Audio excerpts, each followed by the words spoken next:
Hello everyone. In this video, we're picking out and sharing the latest topics about Asia. From one of the most famous Reddit-style forums in Japan. Even if you don't understand Japanese, we've translated everything into English subtitles and audio.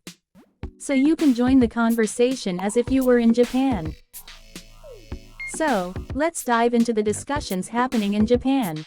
Kobe has become a prime investment spot for wealthy Chinese buyers. But on January 8th, it was revealed that the city is considering a new tax, targeting owners of empty units in high-rise condos. The reason? When these properties are owned purely as investments, the financial burden on actual residents increases. That said, this tax isn't going into effect anytime soon.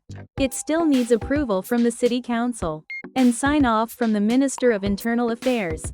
They're doing this kind of thing in Europe, too.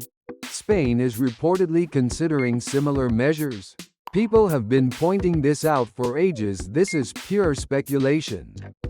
No doubt about it. Residential properties should come with restrictions on purchases by people without a Japanese address. Sure, taxing them is fine, but they're just going to dodge it.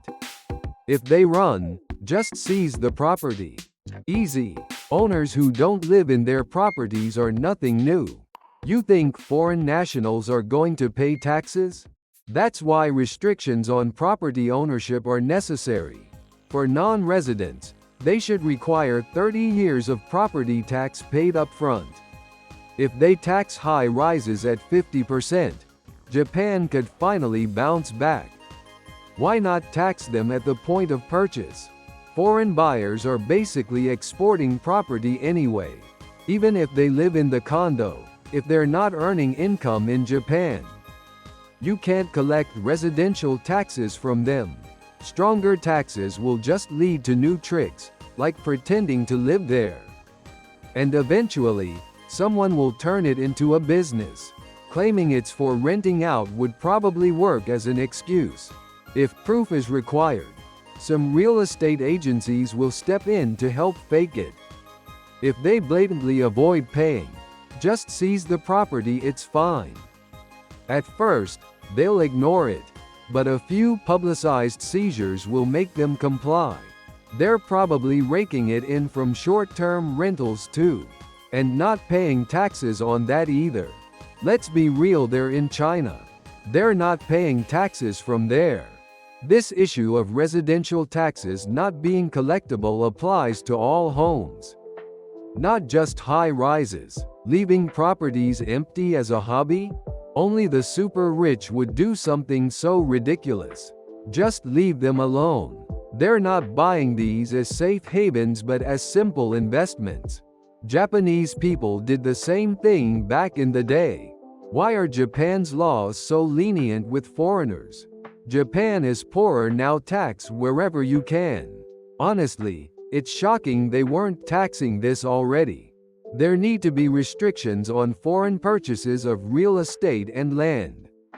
Chinese buyers are snapping up property in Hokkaido too. This idea is great. Apply it to vacant homes in rural areas, and you could rake in tax revenue. Japanese investors are probably flipping high-rise condos too. This could turn into a modern version of Japan's old credit restrictions to curb speculation. They're even creating new funds for it. History really does repeat itself. High-rise condos aren't meant for living. They're for investing, plain and simple. It makes sense to worry about the future when high-rise condos keep popping up in mid-sized cities like Kobe. If this trend continues, the city center could end up full of ghost condos. Looking at aerial photos, there are already way too many. For the size of the city, they started regulating high-rises a few years ago, but it was too late. What if they raised condo management fees 10x, but refunded 90% of it to residents? Make it a rule. Tokyo should follow suit. Harumi is apparently turning into a ghost town, thanks to skyrocketing prices.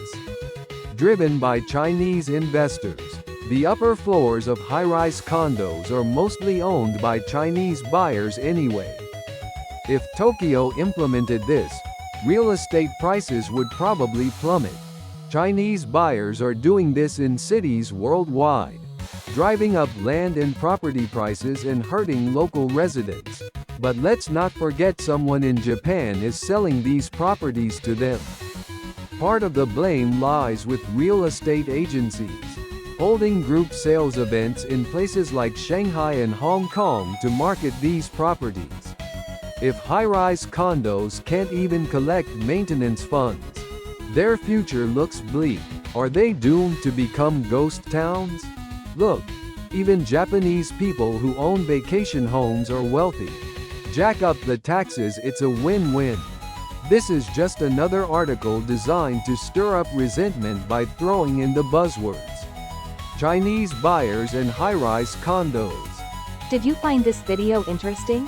We'll keep bringing you fun topics from Japan's online community. Please subscribe to the channel and drop some comments.